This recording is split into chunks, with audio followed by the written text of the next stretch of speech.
بسم آب وولد ومنفس قدوس أحد أملاك آمين. معتا ونبابات صوم 4 سوني 16 مقابيت 2026 قداماي ملأخت باولوس نفسه بقرنطوس معرف 5 كاف فقدي 9 كساب مفصمتا مس امنزراتات ايتتصنبرو الى ابتا دبدابي صحيفلكم ኣለኹ ግናኸ ምስ ኣመንዝራታት እዛ ዓለም እዚኣ ወይስ ምስ ስዋዓትን ዘረፍትን ወይስ ምስ መምለኽቲ ጣዖት ኢለ ግዳይ ኮንኩን ዝጽሓፍኩ እንተዘይኮነስ ካብዛ ዓለም እዚኣ ክትወጹ ምተገባእኩም ነይሩ ሕጂ ግና ምስ ሓደ ሓዊ ዝበሃልሞ ኣመንዝራ ወይስ ስሱዕ ወይስ መምለኺ ጣዖት ወይስ ተጻራፊ ወይስ ሰካር ወይስ ዘራፊ እንተኾይኑ ምስኡ ከይትጽንበሩ ምስ ዝኸምዚ ዝበለ ኮቶ ከይትበልዑ ጽሒፈልኩም ኣለኹ ነቶም ኣብ ወጻእ ዘለዉ ምፍራደይሲ እንታይ ገዲሱኒ እዩ ነቶም ኣብ ውሽጢ ዘለዉ እትፈርዱ ግዳ ንስኹም ዶ ኣይኮንኩምን ነቶም ኣብ ወጻእ ዘለዉ ግና ኣምላኽ ክፈርዶም እዩ ነቲ እኩይ ካባኻትኩም ኣውፅእዎ ቀዳማይ መልእኽቲ ጴጥሮስ ምዕራፍ 5 ካብ ፍቕዲ 5 ክሳብ ፍቕዲ 12 ከምኡ ከዓ ኣቶም መንእሰይ ነቶም ዝዓቢኹም ተገዝእዎም ኣምላኽ ንዕብያት ይማዓቶም ንትሕታት ግና ጸጋ ይሂቦም ከም ዝብል ድማ ትሕትና ለቢስኩም ንሓድሕድኩም ኣገልግሉ ደጊም ብግዚኡ ንሱ ልዕል ምእንቲ ከብለኩም ኣብ ትሕቲ እታ ጽንዕቲ ኢድ ኣምላኽ ትሕት በሉ ንሱ ይሓልየልኩም እሞ ንኹሉ ሓልየትኩም ኣብ እዋውድእዎ ዲያብሎስ ትመጻረርትኹም ዝውሕጦ ደልዩ ከም ዝጓዝም አንበሳ ኮይኑ ይዘውር ኣሎሞ ተጠንቀቑ ነቕሑ إذا حسار مكرازي نتوم أب عالم زلو أحواتكم يبصحهم كم زلو نافلتكم بأمنة صنعكم تقاوموا أتي بكريستوس يسوس نابنا يزال عالم كبرت أوعكم أملاخ كل تصقا قرب جزي حسار مكرام تسقبكم نسو خفت سمكم خصنعكمن كبرتعكمن كسرتكمني نزل عالم نعو كبرن سلطانن يخنو آمين بتي أمون مخانو أنا زفلتو سيلوانس حونا غيره نزا حصار ملأختي اصحفلكم اللهو ازي كأ كتبابعكمن ازناي حقي صقا املاح مخانو كمسكرن الى اياه ابزي صقا ازيس انيعكم دو بلو بركيو مسيلوني عبيت كلبو مسخاب هاريري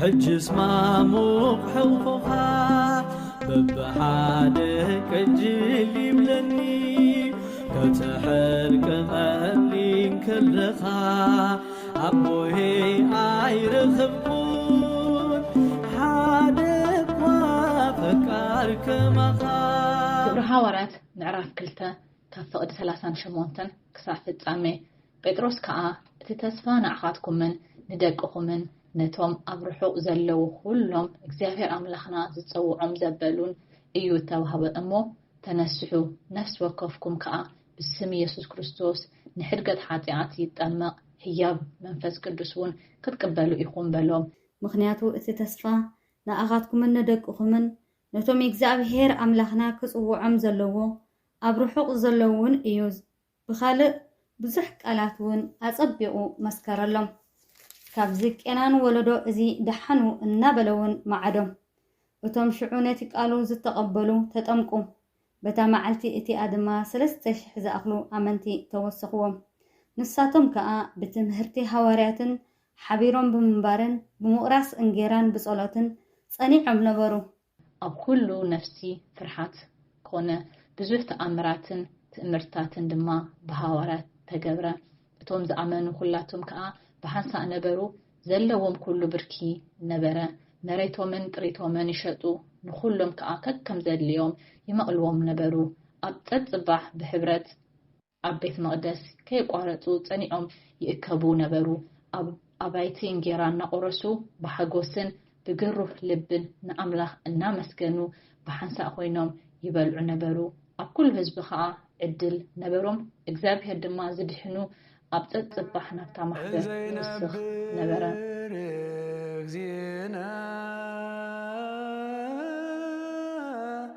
وسدبر زيت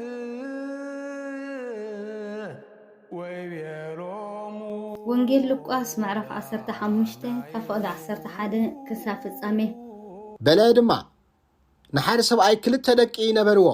እቲ ንእሽቶ ከዓ ነብኡ ኣቦይ ካብዚ ጥሪት እቲ ዝብፅሐኒ ግዳሃበኒ ይበሎ። ነቲ ገንዘቡ ከዓ መቐሎም። ድሕሪ ሒደት መዓልቲ ከዓ እቲ ንእሽተይ ወዲ ዘለዎ ኩሉ ኣኪቡ ናብ ካልእ ርሑቕ ሃገር ከደ። ኣብኡ ድማ ነቲ ጥሪቱ ብቕለትን ዕብዳንን ዘረዎ። ዘለዎ ዘበለ ምስ ወድአ ኣብታ ሃገር ብርቱዕ ጥሜት ኮነ።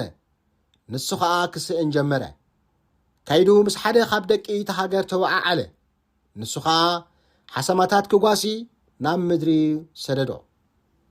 ካብቲ ሓሰማታት ዝቐለበኦ ቅራፍ ከብዱ ክመልእ ከዓ ሃረር ይብል ነበረ። ዝህቦ ግና ሓደ እኳ ኣይረኸበን። ሽዑ ናብ ልቡ ተመሊሱ በለ እንጌራ ዝተርፎም ግዛኣት ኣቦይ ክንደዮም? ኣነ ግና ኣብዚ ብጥሜት መውት ኣለኹ። ተንስኤ ደኣ ናብ ኣቦይ ክኸይድ እሞ ኣቦይ ንሰማይን ኣብ ቅድሜኻን ሓጢኣት ገበርኩ፣ ደጊም ወድኻ ክበሃል ኣይበቅዕን እየ፣ ከም ሓደ ግዙእካ ግበረኒ ክብሎ። ተንስኡ ናብ ኣቦኡ ኸደ። ኣቦኡ ድማ ገና ርሑቕ ከሎ ረኣዮ እሞ ደንገጸሉ። ጎዩ ከዓ ብኽሳዱ ሓኒቑ ሰዓሞ። እቲ ወዲ ድማ ኣቦይ ንሰማይን ኣብ ቅድሜኻን ሓጢኣት ገበርኩ፣ ደጊምሲ ወድኻ ክበሃል ኣይበቅዕን እየ በሎ። ኣቦኡ ግና ንባሮቱ ብሉፅ ክዳን ኣምፂኹም ክደንዎ፣ ቀለቤት ኣብ ኣጻብዑ ኣሰኣኑ እውን ኣብ እጋሩ ኣእተውሉ። እዚ ወደይ ሞይቱ ነይሩ ሓዊው ጠፊኡ ነይሩ እውን ተረኺቡ እዩ እሞ ስብሕቲ ላም ኣምፂኹም ሕረዱ ንብላዕ ንተሓጎስ በሎም። ክሕጎሱ ድማ ጀመሩ። እቲ ዓብይ ወዲ ግና ኣብ ወፍሪ ነበረ። መጺኡ ናብ ጥቓ ቤት ምስ ቀረበ ጓይላን ዕልልታን ሰምዐ። ካብቶም ገላውን ሓደ ጸዊዑ እዚ ነገር እዚ እንታይ እዩ ኢሉ ሓተቶም። ንሱ ከዓ እቲ ሓውኻ መጺኡ እሞ ኣቦኻ ብድሓኑ ስለ ዝረኸቦ ስብሕቲ ላም ሓሪድሉ በሎ። ንሱ ግና ኮሪ ምእታው ኣበየ። ኣቦኡ ከዓ ወፂኡ ለመኖ። ንሱ ግና ነብኡ ከምዚ ኢሉ መለሰሉ፣ እንሆ ክንዲዘ ዓመት ተገዛእኹኻ፣ ካብ ትእዛዝካ እውን ኮቶ ኣይሓለፍኩን። እንተኾነ ንኣይ ምስ ኣርኽተይ ዝሕጎሰሉ መሓስእ እኳ ኣይሃብካነን። እዚ ምስ ኣመንዝራ ኮይኑ ገንዘብካ በሊዑ ዝወድአ ወድኻ ምስ መፀ ግና ስብሕቲ ላም ሓደትካሉ። ንሱ ከዓ ወደየ ንስኻ ኩሉ ሰዓዕ ምሳይ ኣለኻ፣ ናተይ ዘበለ ድማ ናትካ እዩ። እዚ ሓዊኻ ግና ሞይቱ ነይሩ ሓዊው ጠፊኡ ነይሩ ተረኺቡ እሞ ክንሕጎስን ባህ ክብለናን ይግባአና እዩ በሎ። ውሉድካ ክበሃል ኣይበቅዕኒ በዲለካ የኣነ ከም ግዙእካ ከገልግል መፅለኹ ኣቦይ ፍቐደለይ። መዝሙር ዳዊት ምዕራፍ 1 ብምኽሪ ረሲኣን ዘይመላለስ ኣብ መንገዲ ሓጥኣን ከዓ ዘይቐውም ኣብ መንበር መላገፅቲ ድማ ዘይቕመጥ ብሕጊ እግዚኣብሔር ደኣ ዝፍሳሕ ነቲ ሕጊ እውን ለይትን መዓልትን ዝመራምሮ ሰብሲ ብፁዕ እዩ።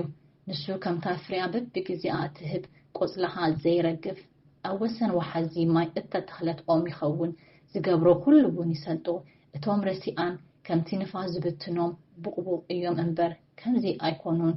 ንመንገዲ ጻድቕሲ እግዚኣብሔር ፈልጣ እዩ፣ መንገዲ ረሲኣን ግና ክጠፍእ እያ እሞ ስለዚ ረሲኣን ኣብ ፍርዲ ሓጥኣን እውን ኣብ ማሕበር ጻድቃን ኣይክቖምን እዮም።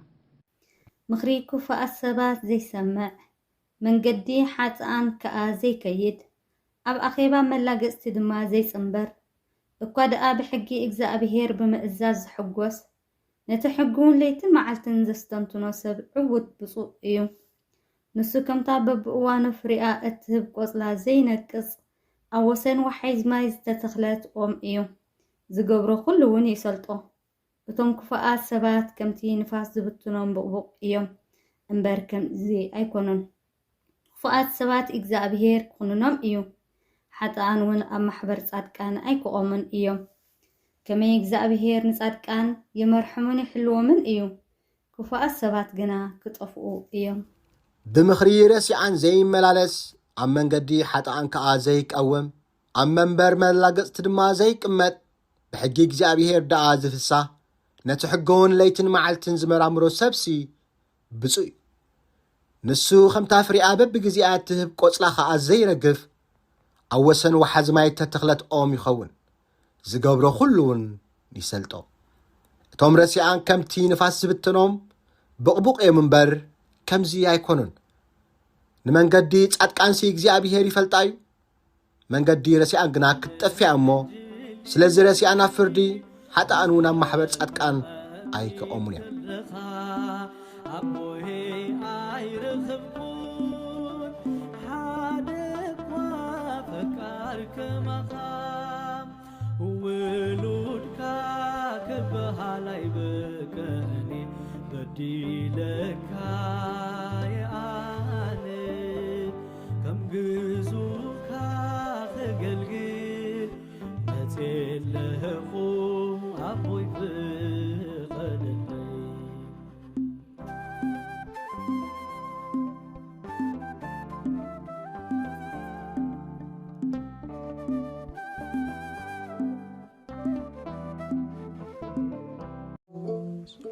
كم بحدش كل نزحز እግዚአብሔር أبو ጎይታናን መድኃኒናን ኢየሱስ ክርስቶስ ንልምናሉና ንውሓት ለይቲ ስለዝሓለወና ነመስግኖ ካብ ጸልማት ናብ ብርሃን ካብ ጥፍኣት ናብ ህይወት ካብ ድንቁርና ናብ ፍጹም ፍልጠት ኣብጽሕና እዩ ምሉእ መዓልቲ ድማ ብኩሉ ሰላምን ጥዕናን ክሕልወናን ንህዝቡ ኸዓ ብሓይሊ መላእኽቲ ክሓጽርን ንልምናሉና ነዚ ኩሉ ግብረ በረኸት ስልጣን ዘለዎ እግዚአብሔር አምላኽና እዩ ጸልዩ